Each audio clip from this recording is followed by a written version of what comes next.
When I went to college, I met all kinds of new people. People with backgrounds that I could never have imagined. People with less money, more money. People with more athletic ability, with more talent. People with less athletic ability and less talent than those that I had known in high school.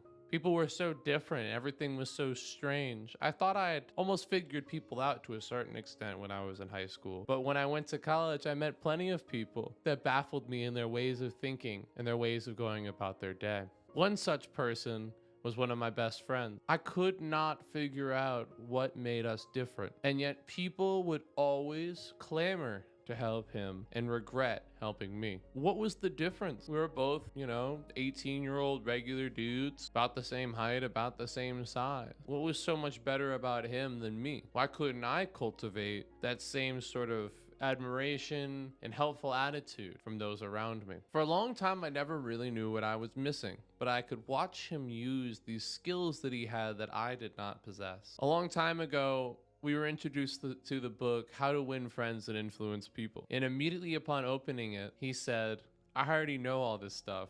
I have no interest in reading this book. That was such a strange concept for me to hear, because when I read that book, it was totally different than anything I'd ever thought of. And I think that's what the crux of the difference was. That's what the difference between my friend and I was. It's he understood certain principles, maybe naturally, or maybe he was taught them throughout his life. He had heard the message and digested it in a way that made it so that he could apply it throughout his daily life. And it made it so that his life was much easier than a lot of other people's I knew. Hello, welcome to Learning to Be Human. This is episode 5 of our series on 7 habits of highly effective people. Today's episode will be a little bit different because we won't be focusing on a habit in particular, but instead we'll be focusing on the chapter in the book that transitions from private victory to public victory. Now, to refresh us a little bit on what the difference between those two things are, the first 3 habits are private victory. They're habits that are meant to make you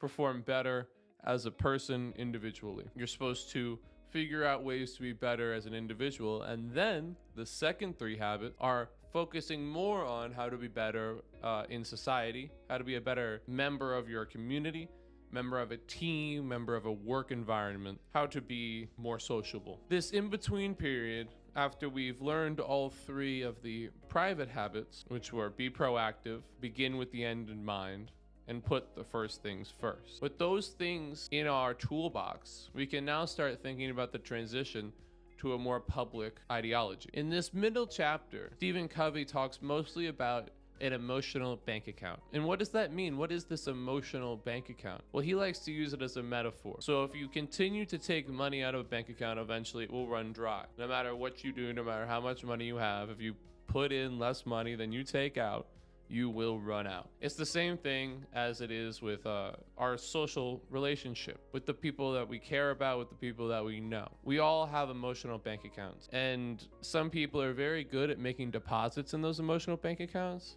and making those relationships stronger, and other people aren't very good at that at all, and they make those relationships weaker. I don't know if you've gone through your life noticing whether there are some people who had friends for life and some people who had friends for a season. Of course, there are plenty of external circumstances that lead to someone being a friend for a season or a friend for life. But there are certain kinds of people that just seem to never get on people's bad side and flow through life so easily that they maintain friendships forever. How do they do that? Well, they make frequent deposits into their emotional bank account. Now, this emotional bank account is more of a relationship between you and this other person. Rather than a deposit in your own personal emotional bank account, it's our shared communal emotional bank account between you and the other person. Stephen Covey has 6 different methods, ideas about how to make deposits into our social emotional bank accounts. The first one is to understand the individual. Now, of course, this comes without saying, but it's impossible to have a solid relationship with someone if you have no idea who they are, where they're coming from, what it is they believe in, or what it is that they want. When you're talking to someone and trying to connect, it becomes impossible not to just say your own autobiography without knowing what it is that someone is interested in, and asking them questions about who they are. The second thing is to attend to the little thing. Now, in the book, he talks about how he cares for his one son and his other son gets jealous. And he's trying to highlight the idea that everyone's watching and everyone sees what you're doing and everyone sees the little thing. And you have to go through life with compassion and love in your heart in order to be able to fulfill these little tasks. I personally have a really hard time with attending to the little things. I'll always be there for your birthday. I'll always be there for an anniversary. But when it's a little hug or a pat on the back or it'll be okay, all you have to do is try again next time. Sometimes I lack in that area. And I think about how growing up, I never really received that sort of interaction. There are very few times when I felt like I was cared to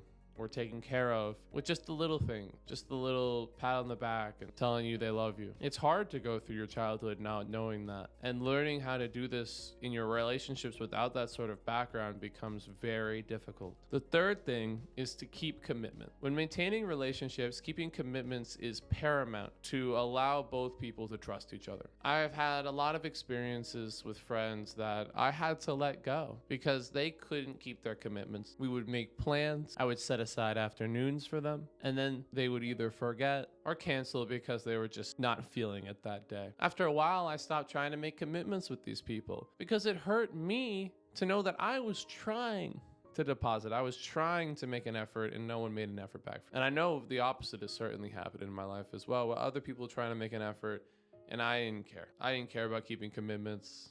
I didn't care about how they felt. When you make a commitment with someone and you follow through on it, it builds a layer of trust. And once you get enough layers of trust in your relationship, it becomes very, very hard to break. So understand that keeping your commitments isn't about a one-time event. Keeping your commitments is about your life. And it's about your life with other people. And if you can't find a way to keep the commitments that you've made, either to others or to yourself, you'll never find a way to maintain relation. The fourth thing is to clarify expectations. I think from a work or a parental standpoint, this makes sense, but it also makes sense in a friendship or a romantic partnership. Understanding what it is that each person is expecting from each other is one of the most important things for maintaining a long-term relationship. I heard this the other day. I'm not sure exactly who said it, but I heard it online. I know someone will be able to tell me who said it. Unspoken expectations are just going to lead you to have future disappointment. And it will always be on the fault of the person that has the expectations that didn't say anything. You can't live up to something that someone wants from you if you don't even know what they want. Expecting someone to read your mind will just lead you to be alone. So you have to understand how to say what you need and be able to hear when someone has something to say about it.